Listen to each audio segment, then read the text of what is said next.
7 ते 8 वाजेचा गाडीमध्ये त्याला पिझ्झा खायला देण्यात आला अशी माहिती आहे, तर या बाबतीमध्ये चौकशी होणार. आम्ही पूर्ण एक जे घरातून जे व्यक्ती बाहेर पडला त्यापासूनचे ऍक्सिडेंट पर्यंत तपासाची दृष्टिकोनासाठी आणि त्याचे नंतर काही काळात जे त्यांना त्यांचे पोलीस स्टेशनचे कडे घेऊन जाताना ती कंडक्ट ते पण गुन्ह्यासाठी आणि नंतरची जी आरोप झाली होती तपास यंत्रणेवर त्याच्यासाठी एक सीसीटीव्ही आणि एक ठिकाणाचे रजिस्टर किंवा जे काही डॉक्युमेंट्स आहे हे जप्त करण्यात येत आलेले आहे. फॉर एक्झाम्पल ते ज्यावेळी घरातून बाहेर पडला त्यावेळी त्यांचे घराते सिक्युरिटी गार्डचे रजिस्टरमध्ये नमूद आहे की ही गाडी ते मुला घेऊन बाहेर पडलेले आहे. अशा प्रकारचे एक घटनाक्रम चे तपास पोलीस यंत्रणा करत आहे जेणेकरून एव्हिडन्स स्ट्रॉंग राहील की ही गाडी हीच मुला चालवत होता. कारण ही गोष्टी खरी आहे की ते त्या काळात यामध्ये ड्रायव्हर बदलण्याची प्रयत्न झाली होती. ही बाबी आमची चौकशीमध्ये समोर आलेली आहे. म्हणून ज्यांनी अशा प्रकारचे एव्हिडन्स मध्ये हस्तक्षेप करण्याची कारवाई केली त्याचेवर 201 अंतर्गत पुरावा नष्ट करण्याची दृष्टिकोनातून पण कारवाई करण्यात येईल. कारण मी रिपीट करतो त्या काळात ज्यावेळी घटना घडली काही घटनाक्रम दिसून येत आहे की ड्रायव्हर बदलण्याची म्हणजे आरोपी जुवेनाईल हे गाडी चालवत नव्हता आणि दुसरा कोणी गाडी चालवत होता. अशा प्रकारची काही गोष्टी करण्याची प्रयत्न झाली होती ज्यावर जे पोलिसांनी निष्फळ म्हणजे होऊ दिला नव्हता. परंतु ती जी अटेम्प्ट पण झाली होती ती अटेम्प्ट टू डिस्ट्रॉय एव्हिडन्स चे कलम पण चे दृष्टिकोनातून पण आम्ही तपास करत आहोत आणि त्या अनुषंगाने आवश्यक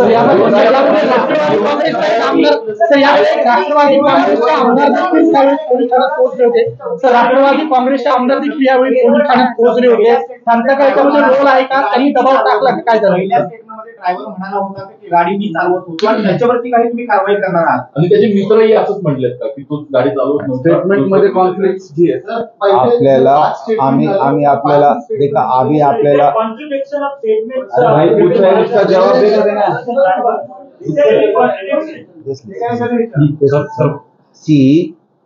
आम्ही सांगितले की यामध्ये आता सगळी गोष्टी आता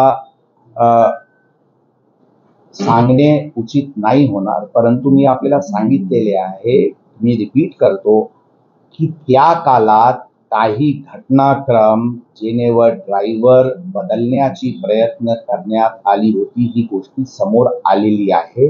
म्हणून 201 IPC डिस्ट्रक्शन ऑफ एव्हिडन्स अंतर्गत पण कारवाई करण्यात येतील.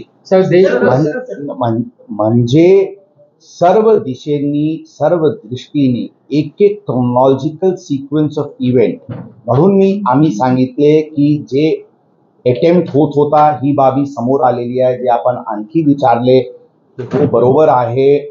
ड्रायव्हरनी सुरुवातीला काही म्हटला होता, काही सुरुवातीला पोलीस स्टेशनला अशा प्रकारचे सांगितला होता की आम्ही गाडी चालवत होतो. ते कोणाचे दबावाखाली बोलला होता आणि का बोलला होता त्याबद्दल आपल्याला खुलासा योग्य वेळी करण्यात येते. आता एक वेळा मराठी कंप्लीट करू द्या आरामात. 1 second I just finish question. ही वारंवार ही प्रश्न उपस्थित होत आहे की माननीय आमदार महोदय जे पब्लिक रिप्रेझेंटेटिव्ह आहे ते पोलीस स्टेशनला आले होते का? ते पोलीस स्टेशनला आले होते. It is a matter of record, it is a matter of fact. यामध्ये कोणताही दोन मत नाही. आता मी वारंवार सांगते की पोलिसांनी जी प्रकरण आले असतील नसतील पोलिसांकडून जी कारवाई झाली ती कारवाई नियमानुसार आणि कायदेशीर रीत्याने होती. म्हणून त्यांचे वरून काही दिशा तपासाचे बदलला ही सांगणे संयुक्तिक नाही. 2 FIR फाडल्यात, असं 2 FIR फाडल्याचा आरोप धंगेकरांनी केलाय. त्याचं नेमकं कारण काय, त्यात काही तथ्य आहे का, किंवा मग बरोबर आहे, यामध्ये 2 FIR दाखल करण्यात आलेली आहे. आता काही लोक 3 FIR पण काही प्रसार माध्यमातून सोशल मीडियावर दिसत होता. बघा, फर्स्ट FIR जे सकाळी 8चे सुमारास दाखल झाला होता ते 304 IPC चे दाखल झाला होता. ही आहे फर्स्ट FIR. आता त्या केसमध्ये 304 कलम 3 तासानंतर वाढवण्यात आला होता, ज्यांच्याकडून गंभीरता त्या केसची वाढली होती. ती अंदाजन 11 ते 12चे सुमारास त्यामध्ये 304 लावण्यात आला होता. अशा प्रकारचे काही संभ्रम आहे की ही 2 FIR आहे, ही एकच FIR आहे आणि ही सगळ्यांचे क्लॅरिफिकेशनसाठी ही त्याच दिवशी सकाळी लावण्यात आली होती. प्रेस आउटरीच किंवा मीडिया आउटरीच किंवा पब्लिक आउटरीचची नंतर लावण्यात आली होती ही गोष्टी नाही आहे. ती त्याच दिवशी सकाळी फोरनूनमध्ये चे कालात लावण्यात आली होती आणि त्याचे विस्तृत स्टेशन डायरी एंट्री आहे आणि त्याचे बद्दल विस्तृत कोर्टाला त्या दिवशी दुपारी जे अर्ज करण्यात आला होता त्यामध्ये ती पण कलमची उल्लेख आहे. आता सेकंड FIR जे आपण म्हणते ती आहे जुवेनाईल जस्टिस ऍक्ट अंतर्गत, ज्यामध्ये फादरची रोल आणि पब ओनर्सची रोल आहे. जे 75 आणि 77 जुवेनाईल जस्टिस ऍक्ट मध्ये त्याच्यावर ते जे प्रोव्हिजन्स आहेत त्याचे उल्लंघन असल्यामुळे ती कलम लावून एक वेगळी FIR दाखल करण्यात आलेली आहे. त्यामध्ये कोणताही गैर आहे किंवा अनुचित आहे हे नाही आहे. इनफॅक्ट अशा प्रकारचे कारवाई फादरवर आणि पब संचालकांवर प्रॉबेबली फर्स्ट टाइम किंवा फारशी कमी अशा ओकेजन असतील जिथे अशा प्रकारची कारवाई फादर ऑफ अ जुवेनाईल आणि पब संचालकांवर झाली.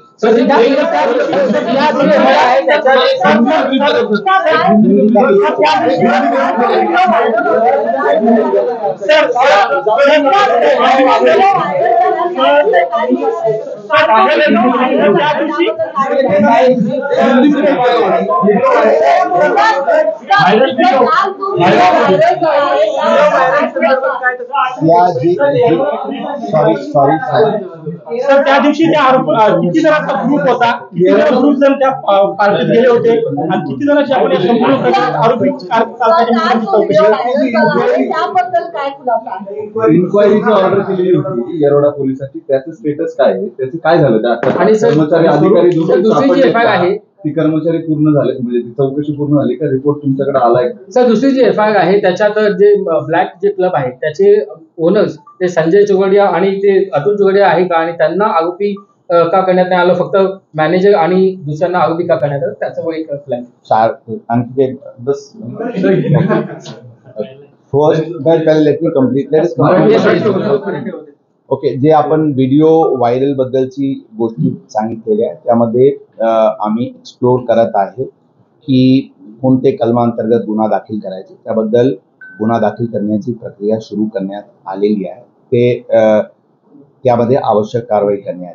प्राथमिक तपास मग त्या प्रकरणाचे प्राथमिक चौकशीमध्ये कोण व्यक्ती ही व्हिडिओ तयार केलेली आहे त्या निष्कर्षावर भौतिक पोहोचण्यात आलेली आहे.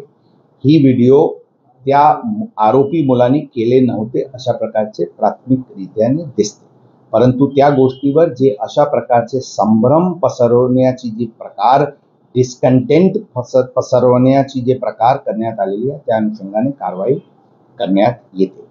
अजून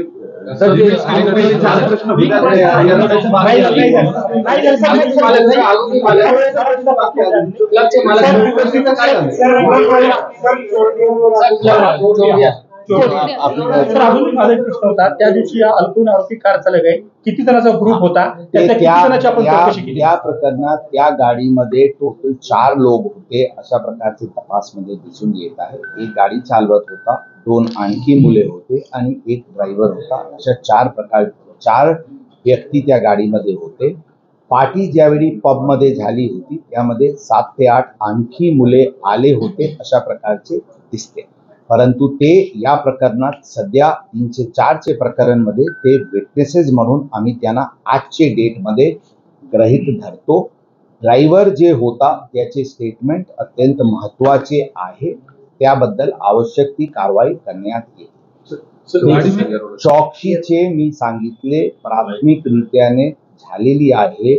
काही निष्काळजीपणा आणि काही दोष त्या येरवाडा पोलीस स्टेशनचे अधिकारीवर प्रथम दर्शनी दिसते, त्यावर योग्य कारवाई लवकरात लवकर करण्यात येते. उसके बाद ते ब्लॅक हॉटेलचे जे FL3 लायसन्स आहे ते मिस्टर ते दोन ब्रदर ते चोरडिया ब्रदर्स चे नावानी आहे, परंतु ते ब्लॅक रेस्टॉरंट ते कोणाला चालवण्यासाठी दिले असल्याचे काही कागदपत्र प्राप्त झालेली आहे, परंतु त्या गोष्टीवर आता निर्णयावर पोहोचण्यात आलेली नाही. त्याचे रोल एक्झामिन करण्यात येत.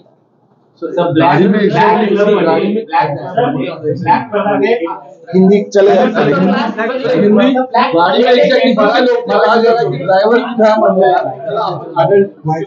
मागणी करणार, पण कायदा असं सांगतो की 3 महिने तुम्हाला करताच येणार नाही ते, आणि त्यासाठी खूप मोठी प्रोसेस आहे. एक तिथं तुम्हाला धक्का बसलाय का? सेकंड, तुम्ही म्हणलात की त्याला रिमांड होम रिहॅबिलिटेशन सेंटर मध्ये पाठवायचं, पण आपली प्रेयर अशी होती की त्याला बाहेर धोका आहे म्हणून तिथं ठेवा, शिक्षा म्हणून नाही. ऐसा नहीं है, तसा नाही है गोष्ट. आपण जर फर्स्ट डे चे प्रेयर पण रेकॉर्डवर आहे, जे आपण आमचे बघितले, तर आमची प्रेयर हे आहे की जे तरतूद आहे to try as an adult, ते बघा की to try as an adult आहे, not to remand him as an adult अशी प्रोव्हिजन कायद्यात नाही. ट्रायल ॲज एन एडल्ट म्हणजे 60 दिवस किंवा 90 दिवसचे आतमध्ये चार्जशीट दाखल करावा लागते. या केसमध्ये 90 दिवसची टाइम आहे. आता आम्ही लवकरात लवकर त्यामध्ये चार्जशीट दाखल करू. ट्रायल एडल्ट कोर्टमध्ये होईल, म्हणजे नॉर्मल कोर्टमध्ये होईल की जुवेनाईल जस्टिस बोर्डकडे होईल, ती गोष्टी एडल्ट म्हणून ट्रायल झाला की नाही झाला त्यावर अवलंबून राहील. परंतु त्याचे जे शिक्षाचे प्रमाण आहे ते केसचे वर लागते, ते ट्रायल एज एन एडल्ट किंवा दुसऱ्या गोष्टीवर लागत. दुसरी गोष्ट जी आपण म्हणते ऑब्झर्वेशन होमला पाठवायची, आमची विनंती होती कोर्टाला की 304 IPC एक नॉन बेलेबल ऑफेन्स आहे, एक हिनस क्राईम आहे. ते पूर्ण जे कंडक्ट आरोपीचे होता त्याचे अनुषंगाने त्यांना बाहेर राहणे उचित नाही, त्यांना ऑब्झर्वेशन होमला ठेवावी, त्यांचे लिबर्टी रिस्ट्रेन करणे गरजेचे आहे. ही आमची मागणी होती. रिव्हिजनची वेळी बरेचशी डिस्कशन आर्ग्युमेंट्स दोन्ही बाजूनी झाली, त्यामध्ये काही गोष्टी समोर आले असतील.